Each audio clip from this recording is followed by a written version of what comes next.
Hello, everyone. Happy Wednesday. We are here with Ricky. We're very excited because today we are rounding out the planets, and it looks like we are going to talk about the nodes, right? Because I think we got through all planets, didn't we? Yeah, we got through all the planets. Yeah, yeah. You want to see what I'm making right now? Yeah, please. Okay. I know it's total mom vibes, but like, isn't it kind of pretty though? Is that like a Christmas ornament? Yeah, yeah, totally. Yeah. Yeah. Is Now, it is that blue? Is that blue or is that indigo? it's blue. It's light blue. It's in my it's for Gemini, Gemini is light blue, so. Um, no, wait, do you celebrate Christmas?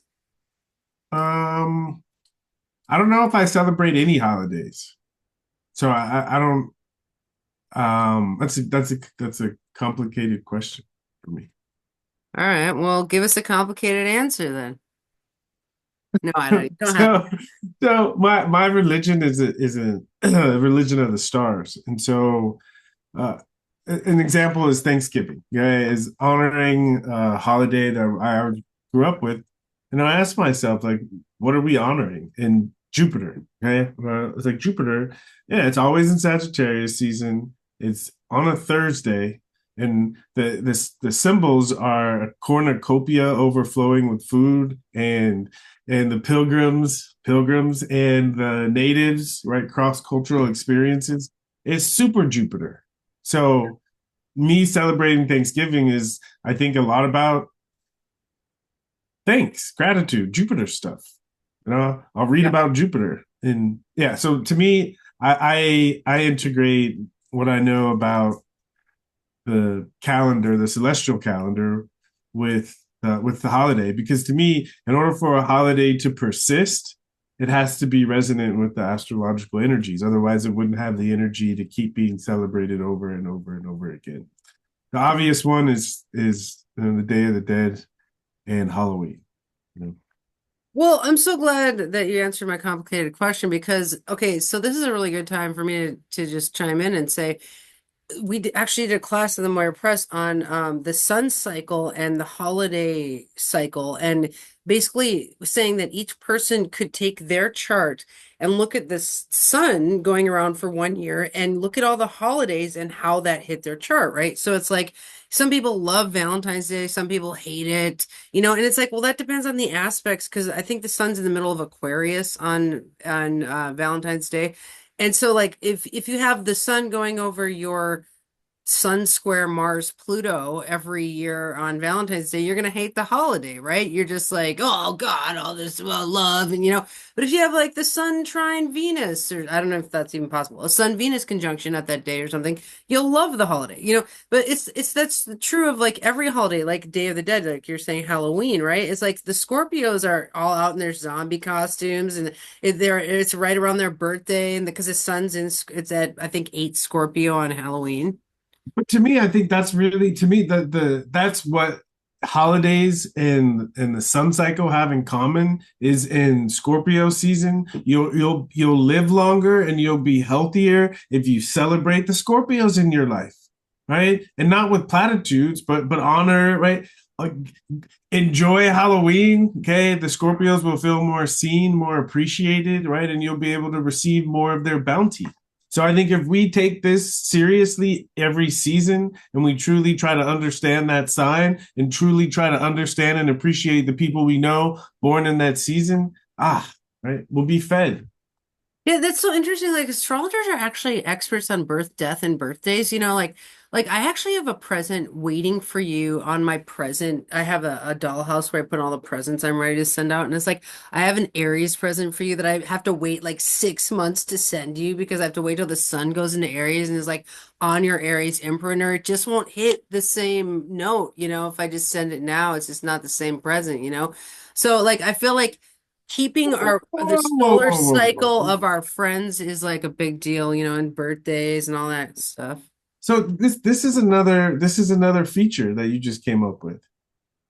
Oh, dude, like I celebrate my friends' moon birthdays, like when the sun's out going over their moon, I give them a present or whatever. I think you're onto something. I think you're onto something. Dude, I've been on to a few things in my life. Yeah. Well, I think you do something that I do is you play with astrology. Well, is that why they call it kind of like an art and a craft? Or it's like, a lot of astrologers know the technicals. They know how to read aspects, they know how to read transits. But I think the art form then comes with what do you do with that? Yeah. Mhm. You know, it's a calendar, it's a clock, it's all these things. And, you know, it- I don't know. It's like I see you doing that with it too. I mean, it's cool that you have your family on this like solar holy days calendar. Like you're not you're do you then feel like astrology is a religion? Is it what is it? It's a religion, 100%. No, but let me rephrase that. It's a religion in the age of Aquarius, which means we can't compare. We can't really. We can't get away with trying to compare it to past religions. We can understand that it's an evolution, right? It's the future of the past religions, Yeah. but 100% it's a religion. We talked about this, right? That if you and I grew up Christian, and when I started doing astrology, I was like, this is religion, except it's just not. It's just you have to like shift your lens a little bit, but once you shift, you're like, oh, this is religion, right? What we call worship or prayer. Right? What do? We read the Bible, right? People that are really into astrology, right? They'll sit and they'll read books, right? They'll read about Mercury, or they'll read. That's a form of worship. Hmm. Interesting. Yeah, I mean, I guess it's like, how do we define religion and characterize religion? Because some people would say astrology is a philosophy, some people would say it's a science. It's its own thing, honestly. It can be used religiously, perhaps. See, to me, what I notice, and even you're doing it, which is strange, but I get it because it's part of, is that everyone spends so much time trying to talk around and talk that it's not a religion. It's a religion. Okay, just think in this sense, right? When I went to church, okay, and we talked about God, okay, where did God reside? Huh? In in the In grass, the heavens. in In the the grass.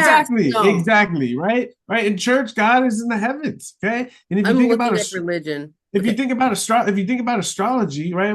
The right? The planets are named after gods and goddesses. Oh, that's Gods. true. And before they were named after Roman gods and goddesses, they were named after Greek gods and goddesses. And before the Greek gods and goddesses, the planets were named after the Mesopotamian gods and goddesses. And that's the earliest written language. So the earliest language we have of gods and where they live, what is where, right? Up there. Right. Interesting. So I'm looking So up religion. It says the belief in a worship of a superhuman power or powers, especially gods or gods. Well, the planets are definitely superhuman powers. So exactly. if the belief that they have an effect and the worship of them. So you kind of worship the stars like with your holiday cycle and stuff like that. You're kind of but some people just use astrology not necessarily religiously. They'll be like, "Oh, they're like we don't worship anything." You know what I mean? But that's just their ignorance of the word, right? If you say Mercury is retrograde and you're not going to do something because of it, if that's not worship, really, really, Yeah. it's words, right? Word soup. Who cares about the words, right? To me, there's value in religion, right? It's a way to understand the world and to live accordingly. Hmm. Yeah. Right, right, it's because we have faith, but it's not blind faith. We have faith and we're reminded, even when we try not to be reminded, we're reminded of wow, wow, wow, wow, wow. Yeah, yeah. No, I'm not and, afraid of and religion at all. I actually love religiosity. I mean, in general, like I worship. Well, I don't necessarily worship the planets, Ricky. Sometimes I fight with. see, but this is but even fighting, right? Fighting is part of, if you look in the Bible, right? When someone was worshiping God, those are the people that got into the fights with God because they were making an attempt. Right? When we say worship, again, we don't it's a miseducation of what it's talking about. Right? Worship is about creating a relationship with something that is superhuman. That's all worship means. And anytime you think about a planet and you give it any influence in the way you process the world and the decisions you make, that's a form of worship. Yeah. Well, I mean, like it makes me think of God as a higher power. Like the planets are for sure higher powers. I mean, they are bigger and stronger than us 100%, you know. Mm-hmm. Mm-hmm. Um, Yep. Yep. okay. Okay, well, I like that. So I'm really glad you told us about your holiday worship. Now, does your family get in line with the star-based holiday cycle you have? I don't know. I mean, I don't like I don't require them to. I mean, if they ask, I'll tell them, but Yeah. I don't know. We live again. Part of the our astrological religion is we don't live so much according to what the external world tells us. We live in the external world, but it's filtered through this more cosmic perspective. So right, it's in a sense, right, in this way, every day is a holiday if you understand what you're celebrating. But if we're talking about national holidays, not everyone has that same level of understanding, but we can appreciate, or we can mark on our calendars, right, at the end of November, we're going to go to our family's house, right? Yeah. But even though they don't realize it's really about Jupiter, but the more you have that information, every day gets to be a holiday because you get to recognize, right, what is asking to be honored, what principles, because right, that's what Thanksgiving is. It's worshiping Jupiter. We're trying to be around people and have good fellowship and give thanks for all the things that we have, right? Yeah. Oh, Well, it's so interesting you say that because I got this text today that was about holy days and holidays. And it was saying that any day can be a holy day, right? Like and that's exactly what you're saying is like why don't we make every day into a holy day and not say like there are these hallmark holidays that we then, but I actually enjoy the interface into traditional society where I like definitely know the transits on Thanksgiving, and I definitely know it's Jupiter time. And then I also am like, all right, now let's also make a turkey and have everyone over. Like, yeah, yeah. I kind of But choose that's to do the part of it. thing, There's but but like, there's power in the history of the rituals, right? But and I'm saying that's why we do them, right? It's like, and especially if you lived in high latitudes or very low latitudes, it's like at this time of year, it's about to get really hard, and if we don't have something to lift our spirits and celebrate, right? There's benefit to celebrating Jupiter's at this time of year. It's built yeah, in. And like it also what's built in is that every day is a holy day. The days of the week are named after gods.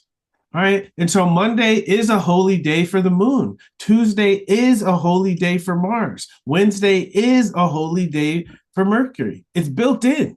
yeah. It's built in. But and so that those are the days, but we have different time periods. And each year is a whole cycle. And so the yearly holidays help us get the most out of the energy that's offered by the sun in that moment. It's like that's what nature does, right? Nature appreciates the sun and what it's for in each season and it soaks it up. Us, we lost contact with that. Mhm. I learned this just my wife and I, we created an Instagram page where it's cool. We find famous people that had birthdays on a day, and I would go and I'd look up their quotes and spend about an hour looking up quotes and finding quotes that resonate with the person's sun sign. And then we would post a picture with the quote. It was really cool, like thing we did together. But my wife's a Pisces, and as we went through each of the seasons, and she was creating the content and creating these posts, like she really took on the energy of each of the seasons, and it was beautiful to watch, and that's where it clicked to me that that's how it's supposed to be, right? Is that Sagittarius season is Jupiter time, right? And if we're aware of that and we maximize our Jupiter thoughts, right, we cash in, and right, and we pick a day, right? Ooh, in Sag season where it's the Jupiter day, ooh, and we get everyone to right. It's a ritual, right? To bring up the energy, amplify the energy, so that we can feed off of it. So what do you make of the fact that Valentine's Day is a Saturnian day? Well, so Because I it's get to because that. it, So again, my it's an system. Aquarius, just for the viewers. The sun's in Aquarius on Valentine's Day, and Ricky would say that Aquarius is a Saturnian energy. Well, I mean, my system gives me a little bit more flexibility than that. Okay.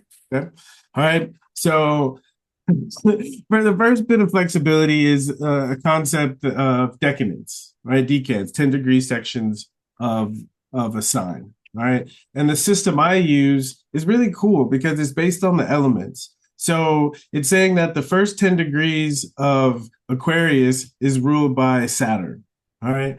And the next the the next air sign from Aquarius is Gemini. So the second 10 degrees of Aquarius is ruled by Gemini Mercury. All right. And the third decadent, the third 10 degrees of Aquarius is ruled by Libra, right? Ruled by Venus. Right. And so that when the sun is in the third decadent of Aquarius, it's in the Libra, or we call it Okay. the marriage decadent, and we have Valentine's Day. So it's a Venus decan is the Yeah, culprit. yeah, yeah. I It's the see. culprit. Okay. Yeah, Okay. yeah. But I mean, I do think that Aquarius, I know we're diverting from the nose, but we get to talk about whatever we want on, I mean, it's our show, whatever. Um, yeah, it's like our manager's gonna yell at us, which is like us. But basically, no, I do think the Aquarian part of Valentine's is really interesting because it's like kids give out those Valentines to all their friends and they like really build friendships on that day and in class and all that kind of stuff. And you know, I do think there's a group element to it, you know.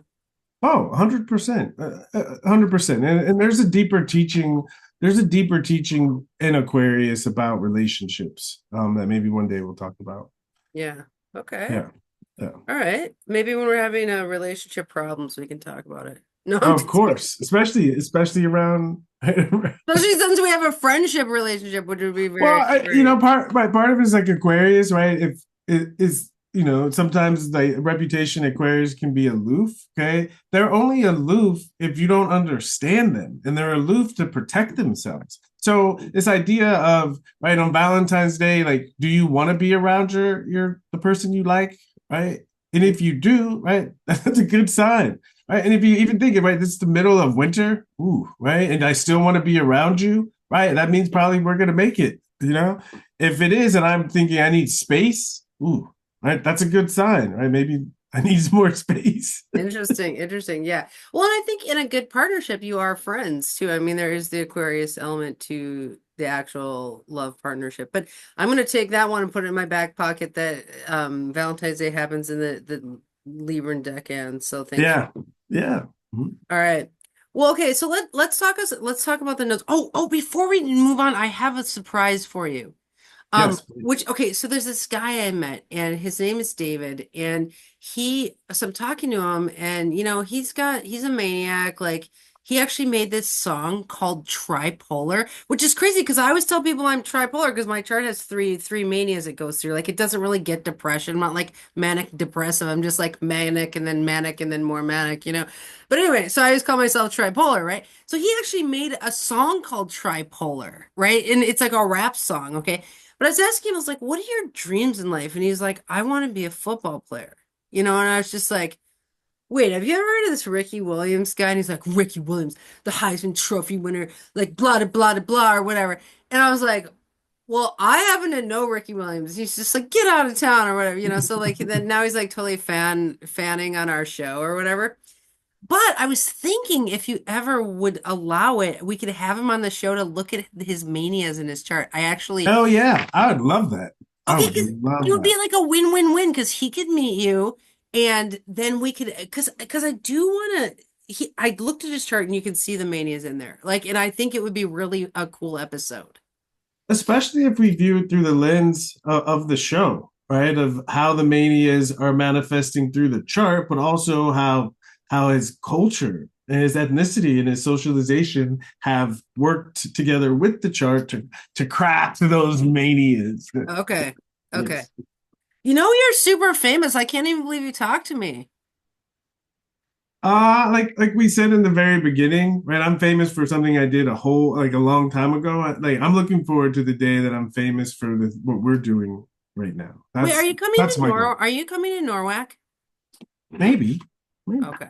Yeah. You gotta get on that if you're coming. But yeah, I was thinking about our videos and like they get, 40 to 670 views. And I'm like, okay, I'm not really helping Ricky that much in the fame department because I'm only getting him like these little views. But if what we're actually producing is like a real friendship, like I think I can really, really get you well known in astrology because not that you're not already well known, but I think if we Not hung in astrology, I'm not, and I should well, be more well I was known. thinking about this, we're having a table at Norwalk, and if you hung out at the table, like everyone at that conference by the end would know who you are because like our friendship and our alchemy is just off the charts. Our composite is so good, and like we bring out the best in each other. So by the end of the conference, they would have seen the best in you all weekend. And also I just yeah, I am an astrology producer, even though I'm small potatoes, like I'm not Chris Brennan, right? Like I'm just me.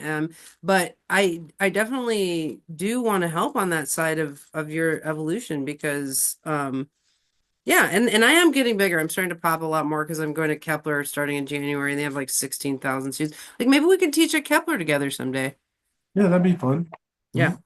Okay, Yep. well, okay, so let's talk about the nodes so that we don't disappoint. Okay. Mhm. Now you had mentioned that the nodes are kind of a crossing point of the sun and the moon development, which we've talked about. And I always think of them as like the aura crosses, the sun and moon eyes cross at the nodal axis. Um, but tell me what you know. I mean, Stephen Forrest is your mentor and he's like a node god. So like talk Mhm. to us about the nodes. Okay.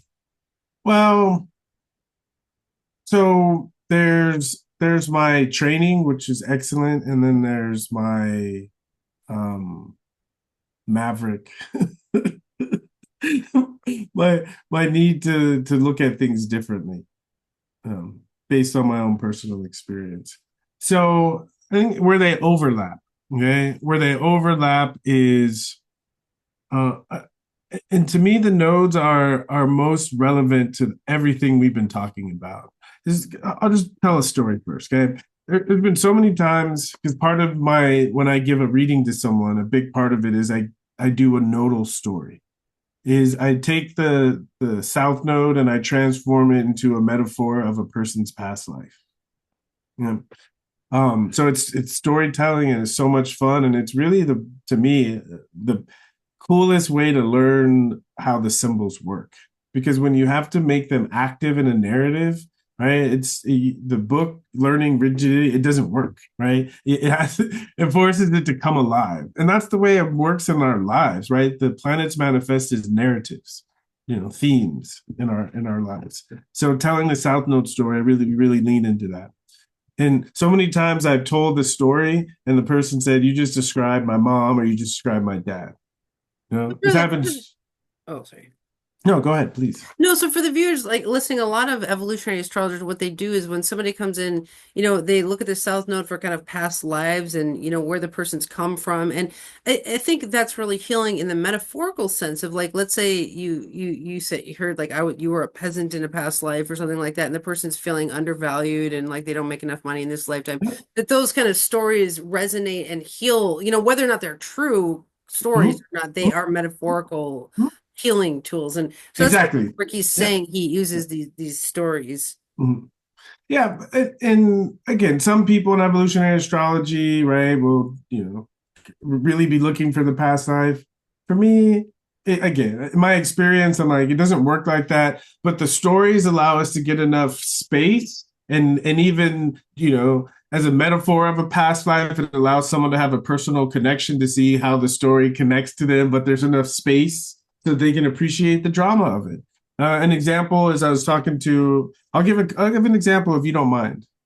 If you don't mind. Sure. You mind? Okay.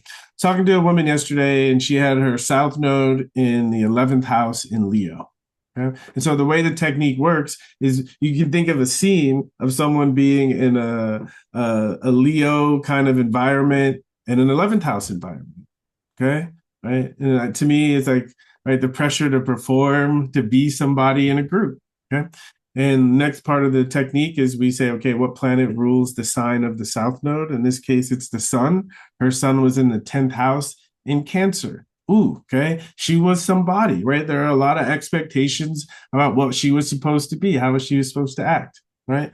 And then we look at, okay, what are the aspects to the South Node? And what are the aspects to the sun, the ruler of the South Node? And in this chart, what jumped out, there is a Neptune, Saturn, in Capricorn in the fourth, opposing the sun. All right. All right. And the story I told, I said you were again past life. I said, and I don't always tell big flashy stories, but when the South Node is in Leo and the ruler's in the 10th house, right, I was invited to make it a big story. So I said, you were a queen, right? And it was one of those situations where the whole point of the marriage was to unite two kingdoms that might be on the verge of war. Huh? And Mhm. so all eyes were on you and the expectation that you had to be perfect, right? You had the weight of these two nations on your shoulders, you know? And right, telling this big story, right? And the theme that I said is unrealistic expectations, right? That's not fair for someone. And immediately, for me, I look at the fourth house as the father. Immediately, she said, does this relate to my dad having unrealistic expectations of me? Ah, Mhm. I said that's exactly what it is, right? Mhm. And again, I got to tell this fun story, but she got the insight, right, of this Right. tendency to feel the weight of the shoulders coming from that's something she inherited from her father. Yeah. It just Yeah. makes me think about how the container of astrology is so healing. People always say, is it real? Is it not real? And it's like, it doesn't really matter because it's super helpful. Like that, whatever you brought up for her and allowed her to kind of process some of that, childhood stuff. It's like that's so cool that you like gave her an inroad to do that. And I love. So how do you come up with the stories? You just come with to what like all the pieces together, what they just kind of show to you kind of thing? That's the training. I mean, so when I first started studying with Steve, I followed him to Norwalk one day and I talked to him, and he said, I was trying to get a reading because now he's got like a well, he cut off the waiting list, but at the time it was like a 2 year waiting list. So I just thought if I was famous, I could cut the line. Didn't realize he was a Capricorn, and he was like, "Get your ass in line." Oh, that was good for you, Ricky. It just It was. oiled you up a little It bit. sure did. So he said, he said, get your ass in line. He said, but I do have an apprenticeship program, And so I looked online and I was like, oh, okay. He's got a class. And the first class that I sat in was he was doing the whole nodal analysis, that technique, but he did it for a whole weekend. And I'm telling you, this guy, he's a wizard, especially his nodal stuff. It is so magical. And I just sat there 4 days, just like taking it in. And then I was in. So I just studied really, really hard and I really tried to master like this nodal technique, and not only for the nodes, but it really, like I said, it shows you how astrology actually works, because the symbols do show up in our lives as themes, as narratives, as stories, and that's why they're so evocative for people, right? I can tell a story about a queen and she gets the connection of, right, massive unrealistic So, expectations that she put on herself. what do you think about storytelling as a healing modality in general? Like, are there storyteller healers other than astrologers? I mean, and A good therapist. that's true. That's true. They kind I guess that whole Oedipus story is kind of yeah, like if you're too in love with your mom or dad, they're like, well, that's like the Oedipus myth or whatever, kind of thing. Well, also, how like, and this is something that I've been working on a lot, is times where you've been stuck, right? And you're bored, eating ice cream, trying to make your troubles go away, and you're watching a movie, and something in the movie, right, stirs you and moves you and heals you, Yes, right? that Pushes happens a right. lot. Yes, exactly. That's another form of healing kind of writing. Right. Anytime you're locking into one of these core archetypal themes in life, it has the potential to be healing because it's alive. Yes. Right. Yeah. Well, and it's like the person will latch on to what they need in order to move forward. It's not so important do you tell the correct story, but it's like, do you give them enough? Because I did have a reading one time with an astrologer who I'm not critiquing anyone, but she would give me not quite enough to latch on to anything. She would say like 5 words about a placement and then be like, "What do you think of that?" And I'm like, you didn't quite give me." But it's like if you give someone enough of meat, then they can be like, "Oh, that part really helped me," or "That part really is speaking to me," or you know what I mean. So, now, have you ever told someone a nodal story that they did not resonate with? Mm-mm. Mm-mm. Okay. No. No. Speaking, I'm very technical. So if it's not like, I don't make stuff up, right? If the Yeah. symbols don't allow me to go there, I won't allow myself to go there. Oh, Yeah. interesting. So, and I will speak from my side of things. I'm a very mechanical astrologer where, I do a lot of medical astrology and it's like we look at how the machine is built. And we almost look at the chart as like this electromagnetic diagram, that goes with a person's body and spirit. And it's like looking at your chakras and your aura and how everything's wired. But I think it resonates with the past life thing because it's like your wiring dictates, like what you're speaking to is kind of like how they're wired. Like you're wired to feel like a queen who, like having Leo on the South Node in Leo and then your son's in the 10th. Yeah. It's like you're wired to feel big and grandiose in these in ways or whatever, so it's like I think they do go together. I really appreciate the storytelling side of the person's wiring is what I really like about that, Well, but to me, that's just good astrology. But what makes the South Node different? And this is the because Stephen will say the whole chart is karmic, and the way Stephen says it, he says the South Node is the karma that is ripening in this lifetime. Ooh, right? As you say, because there's everything is karmic, everything is from the past, but specifically something in this lifetime, it's time for it to ripen. Okay, Mm. and again, that piece of information and constantly hearing people say, you just described my mom. You just described, right? Is that one of the things we can say about the vehicle for our karma ripening, right? And there's a separation between the karma and the vehicle, right? Because the vehicle serves the purpose to allow the karma to ripen. And if we're saying the South Node is the karma that's ripening in this lifetime, the vehicle we get comes directly from our parents. Hmm. Interesting. Right? So I have a question for you. So a lot of times, let's say when somebody has a planet on the South Node, right? It's like there's this whole idea that we're supposed to kind of go away from our South Node into the North Node. But like, what if your sun's on your South Node? Like, you can't stop expressing your sun energy. So what do you do when you're like hyper expressing South Node? So again, that's where I slightly differ. I don't think we're supposed to move away from the South Node, right? It doesn't really, if you think about it, it doesn't really make sense. If there's something we've been doing over and over and over and over again, it's part of us, and to move away from it would be to go against ourselves. Right. To me, the image that I found most useful is you can think of the South Node as like the motor of the boat, you know, right? It's like it propels you forward, right? And but right, what happened, right, is we crashed. Oh no.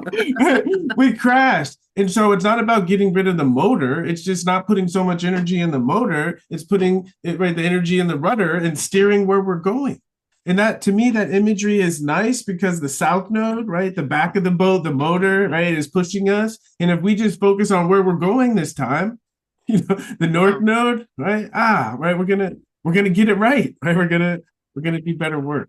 Wow, I've never heard someone describe it that way, but that's a really cool idea. Is like, because I would say I think in a positivistic sense we'd say we're building on our South Node. It's not like it's Yes, at the right exactly. place, but Exactly. it's like you have that South Node energy available to you. Now use it to propel yourself towards the North Node, right? And that's kind of what you're saying. Exactly. It's like Yes. pushing you like Yeah.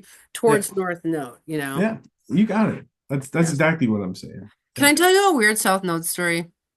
Please. Okay, so there's been some controversial debate that I perhaps was Vedic or not Vedic films, Thrasyllus in a past life. Now, I don't know if you know who Thrasyllus was, but he was the astrologer to the Roman emperor, and he the way that he got the job was the Roman emperor would trick the candidates, like he was going to plan to kill them, but then he would say to them, well, tell me what you see in your near future. And they would always say, I see fame and fortune. And then he's like, you're wrong. And then he kills them. So Thrasyllus, when he asked him, Thrasyllus is like, I'm in great danger. Like, oh no. And he's like, you got the job because, that was, anyway, the point is that Thrasyllus was this kind of badass. And he was this Greek grammarian living in Rome. Okay. So, I translated all those Greek books and stuff. Well, it turns out that my South Node line is in Aries and it runs through Rome. And it's, Mars is ruling my South Node square my Sun Mercury. Right. So I came in doing all this intellectual battle, basically, from this past life of being like Thrasyllus, this Greek grammarian, working for the Roman emperor. This is what people say. I'm not saying this is true, but this is like the past node story that the astrologers like to feed me.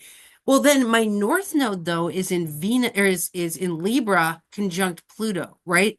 So it's like I would be using all of that stuff I did in my early life, all those translations, to propel me from what you're saying towards peace, harmony, serenity, balance, healing, like all these Libran things, right? So it's like, think about remediation. Like I took the Valens anthology and then I was like, no, my response to that is we can heal anything we see in the chart, right? It's not face-based. It's not this kind of mean, fatist, Hellenistic astrology thing. In this lifetime, we're going to have peace, right? Isn't that weird? I Yeah, feel I love it. Yeah. I feel like that's kind of a cool story. Yeah, that's what I love about the South Node is it does create really it provides us with cool, more powerful narratives to work with than what we get from handed down to us. Yeah, it's like what's cool about it is, and I'm not trying to be a narcissist by telling my own story, okay? But I do think it's a really good illustration of why this can be useful because I still have that Sun Mercury square Mars in my chart, and I still go into intellectual battle, right? Like you and I might get into an intellectual battle one day, or like we're always kind of like didactically, like debating a little bit, right? Like you and I, our Marses don't like hurt each other or whatever. But Well, I have Mars conjunct my South Node conjunct Venus. So for me, if we're not having this kind of dynamic, I'm not gonna like you very much. yeah, well, I like people who I can Mars with too. It's Yeah. like if we didn't have enough, if you didn't have enough juice, then it would be this like I'm dominating you thing. You know what I mean? Like you and I, neither of us dominate. We're definitely like two alphas in a room, you know? And so I think it's cool because I still battle, right? I'm like a battle rapper essentially, you know? But I'm battling for peace. Do you know what I'm saying? Like I I'm do. going towards that Libra North Node. Yeah. So it is like the rudder on a boat. It's not where I stop. I don't sit there and battle. I'm like, wait a second, this fight is for something. We're driving over to this peace side of things, you know. Mhm. Yeah. Well, So what I do you think make I think for especially for me, right, it's about making it's the battles that feel good, you know. so what do you think about your Libra North Node? Okay, so like you have Venus in Aries, though kind of yours is a weird waffler. It goes back to the South It Node. goes You back have to the Venus South on the Node. South Node. What do you think of that waffle between North and South for you? Yeah. So it's not across the board, but one thing I think about when I see the ruler of the North Node conjunct the ruler of the South Node is that this idea of going back and doing something, but doing it differently. You know? Interesting. That's super interesting. Like, Yeah. okay, I'll let you talk more. No, I mean that's all I was is going back and doing it and going back and doing it differently. And you get another chance. That's why I'm saying for me, it's going back and doing it in a way that feels better. Like it's like I can't avoid going through the fire, but it feels better. One of the reasons it feels better is because the people that I've chosen to go through the fire with me. Right? Oh, interesting. Like, you're like you're not running through a field, a football field, but now you're kind of intellectually kind of, in the ring, I guess you could say, or on the field, which you seem to like better. Do you feel like you're growing to be more peaceful in your old age? I don't think that's the aim necessarily, right? Because I can't say more peaceful because the ruler of my North Node, Venus, is conjunct Mars in Aries, right? So it's to be more peaceful in battle. But again, that comes back to who am I with? Hmm. You know, Interesting. like I think, right? I think of if you like for me, if I choose well, right, and I chose better in my second marriage than I did my first marriage, right? Thank God for the first marriage, right? In the first marriage, right, I found someone who was the nicest, sweetest person in the whole world, Hmm. Wow. In the right? entire So world. oh, and then she's the sweetest. She's an angel, literally. Okay. But anytime that I would like become right, my Mars would be activated, right? It's like she'd disappear, right? She couldn't handle the intensity, right? And so, right, all my energy was trying to like squish myself down, but it then just came out in all these other different ways. So, right, it didn't work, right? I Wow. remember my wife when I first met her, some early in the relationship. Sometimes the way we'd be talking, you should be talking to me. I felt like someone was throwing darts at my chest. Okay. Oh. That's kind of sexy. But part of it is right. My mom is in Aries with Mars conjunct the ascendant. So something about the first woman I ever loved, right? There was something rough about it, but it's something also that feels good that I love, right? So Venus is like all the things we associate with love. And for me, right, the way I where I come from, love is always associated with a little bit of darts in the chest. Wow, You interesting. know? Right? Yeah, you want it spicy. You like it rough. Come on. 100. The idea of liking it rough is liking it rough is a pure expression of who I am, right? If I didn't like it rough, I wouldn't be able to be myself. Yeah. Yeah. Yeah, well, it's kind of funny because people always ask me why I don't date girls anymore. Because, in my 20s, I dated a lot of chicks and whatever. But I literally had to make this decision that I was like, my Mars square sun is not allowed to ever express on a female again because they feel abused by me. Like, I constantly am like too much, too dominating, whatever. And it's like, I can't even be myself or express myself in that, arena. Got it. Yeah, exactly. So Yeah, then I started to choose really tall, huge men, and they're just like, "Oh, cutie." They think I'm cute, like yeah, whatever. exactly. Yeah, exactly that's exactly what I said. Yeah, that's kind of like it sounds like you met your match with your current wife. Mhm. Yeah. Okay, so we have 15 minutes. Is there anything else you think we should talk about with the nodes just generally? Well, back to the idea. If what I'm the idea that I'm throwing out is that the nodes represent what we physically, literally, the DNA and the memories, et cetera, et cetera, et cetera, that we inherit from our parents. Oh, So interesting. so in a sense, it does give us narrative. Even if we're not right, even if we don't have direct access to the stories of our parents and their parents and their parents and their parents, it's stored in our DNA. So it kind of allows the astrologer access to the family dynamics layer of development. Yeah, well, it's deeper than that, but yes, it definitely will manifest through the family layer, but it's the story of like that's been handed down in the DNA. Yeah. Oh, interesting. Yeah, it's almost like it goes beyond, but it's like it's past life, but then I think you called that dharma or karma. I can't remember. Karma, it's karma. The past Karma. life is like the material, right? The material lesson. It's like a teacher in the beginning of the semester, the teachers get the curriculum that they're supposed to teach, right? And so the student has to leave this grade knowing this, and this, and this. Okay. I think that's the karma, but the specific details about how the teacher makes sure that the kid learns it, right? That's that's the south node, Okay, right? interesting. Yeah, because Yeah. it like comes in, it's like your past life imprint and your kind of how you what you're building on, but then it's also mimics in the family dynamic layer that you grow up in. And then kind of when you get older, you start to drive that boat, that engine forward into a kind of new way of being. And so does that sound pretty close to what you Well, I just think of like what age is the nodal return? is it 18? That's what I'm saying, right? It feels like, right? Just again, this is nothing I read in a book, right? Not one thing. It's just me taking different pieces and cross referencing with my own experiences, and this is what I came up with, and it's my working theory until I find something better. Yeah. Interesting. Okay, cool. Um, so let's talk about it culturally.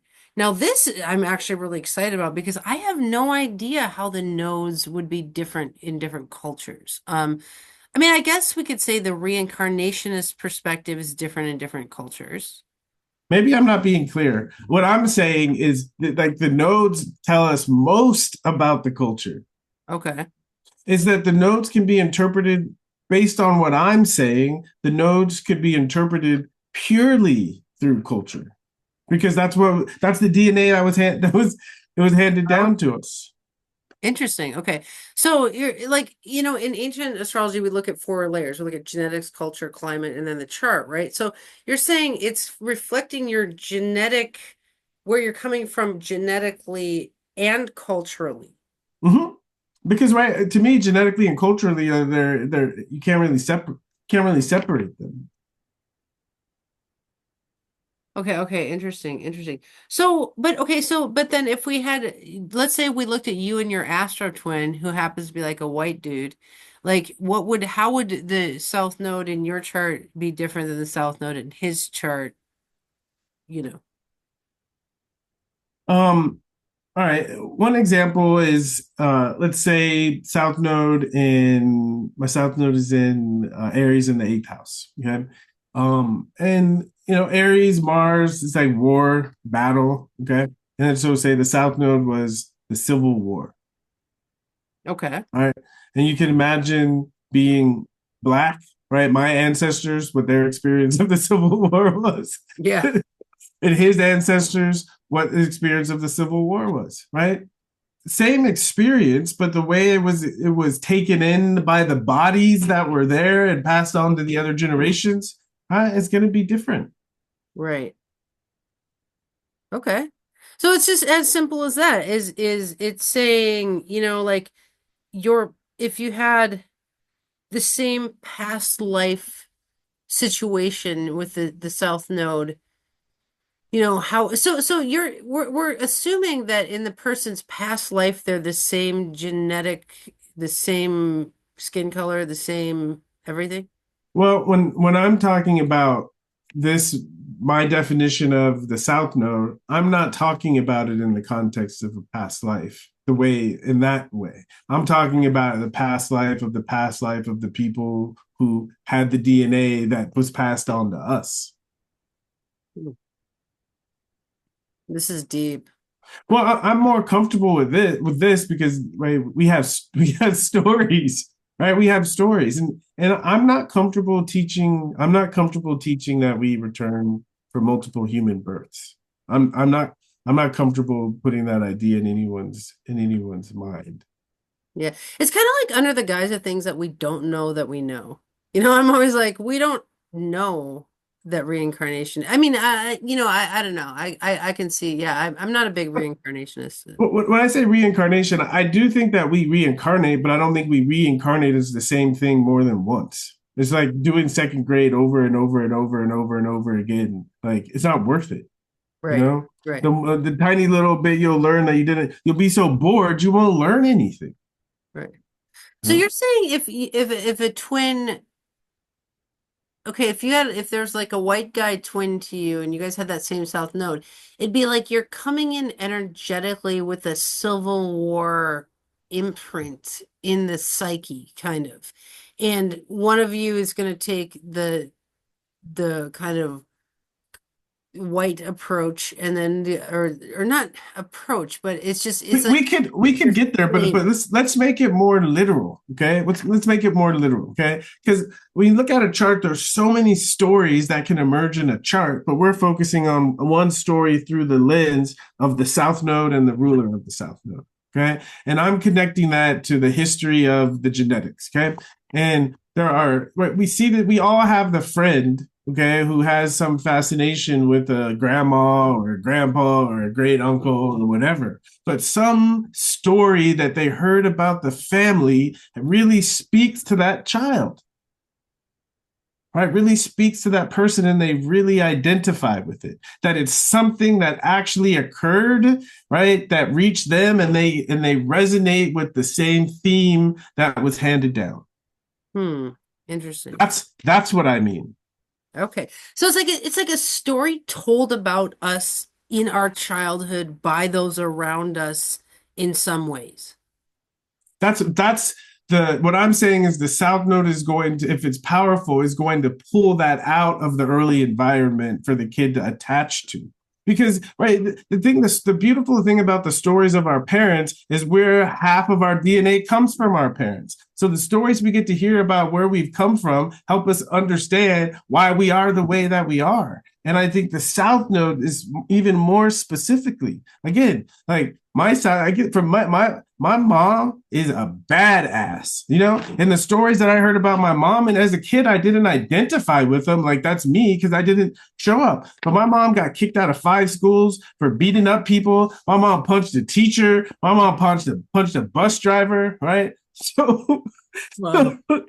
so and right. And again, she's Mars conjunct the ascendant, and she's an Aries. So Yeah.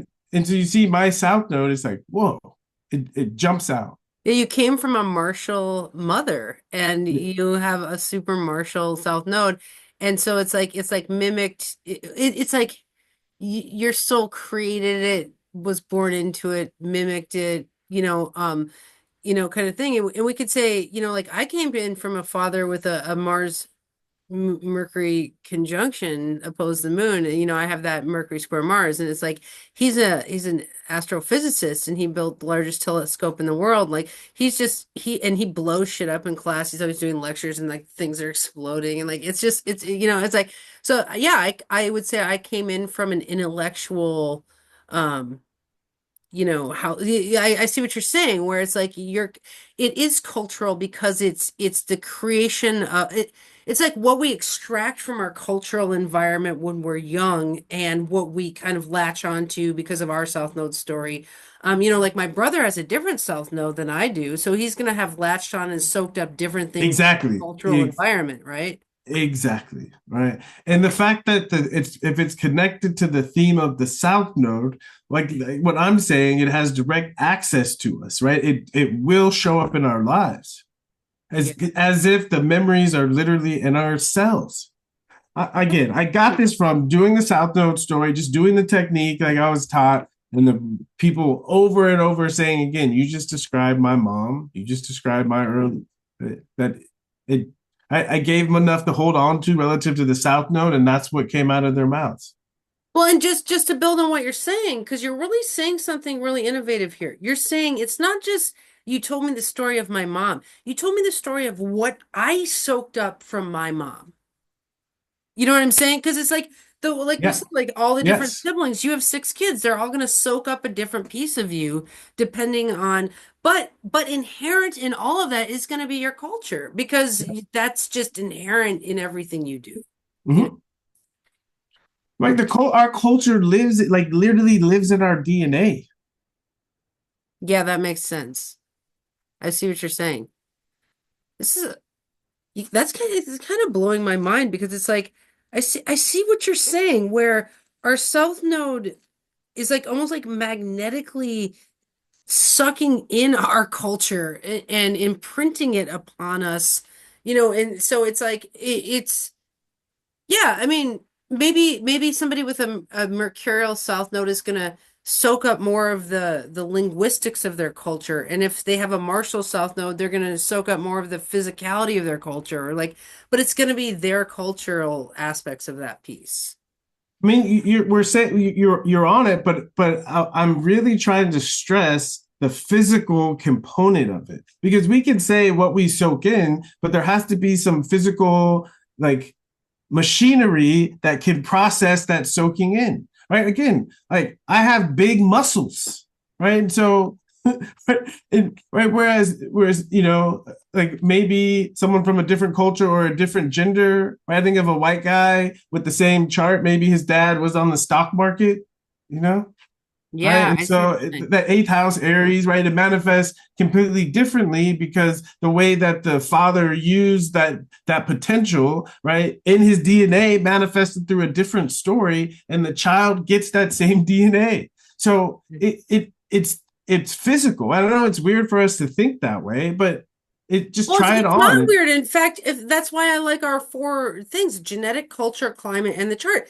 You're Yeah. talking about the genetic layer. You're saying that the cultural layer and the genetic layer are both really important in creating this nodal kind of tendency. And I agree with you. I think that's physiognomy. That's the structure of the physical form. Like, that's the whole question of like, is the strongest African guy stronger than the strongest white guy? Like, yes, they are, and so like your Mars South Node is going to be stronger Yes. than a white dude's Mars South Exactly. Node. Exactly. That perfect, right?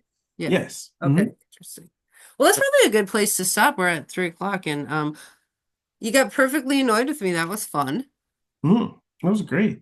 Well, I mean, like I have a friend of mine, and it's every time I'm around her, okay, by the end of the day, right, she's busting out of her whatever top she's wearing. every single time. The first time I was like embarrassed and I was like, ew. And then after the third time, I was like, like, what's going on here? Right. And I look at her chart, and her strongest planet is Jupiter in the first house in Cancer. Her boobs are just like buoyant and Right. Right. But if that shows up in a man's chart, right? But even like we see the connection to the DNA, right? Is that she got the way it manifested in her was through big breasts, right? And typically for that to manifest, it has to be something in the family. And if it's in the family, right, there's a story about in the family about the women with the big breasts and how they handled it. yeah. Well, you know, Ricky, I'm so pleased because this is the exact show I wanted to do with you personally, was this show where we showed the integral connection between genetics, culture, and the chart. Like you cannot separate them. If you're a good astrologer, you see those layers. And I think that I'm just so glad that you also get it. I think, and I'm learning from our show. I mean, like I think I've become a better astrologer personally because of it, you know? So I definitely have, yeah. yeah. All right, Mhm. well, I'm gonna check with you. I'm gonna hit up David and I'm gonna confirm your schedule when I have him come on the show. It will maybe I'll see if you can come next week. Will you be around next week? Or I'll be around. wait, next week is Christmas, the 25th, I think. Well, I mean, for me, right, it's Capricorn season. Okay. I'll work on Christmas. Okay, I actually picked up a work shift on Christmas. Let's maybe do it. Let's skip next week and then let's try for the week after that. But I'm gonna try to get our next show to be us looking at the manias in this guy's chart because I think it. Yeah. Yeah, Okay. I'd love that. All right, Ricky. All right. All right, I'll talk to you soon. All right, bye. Bye.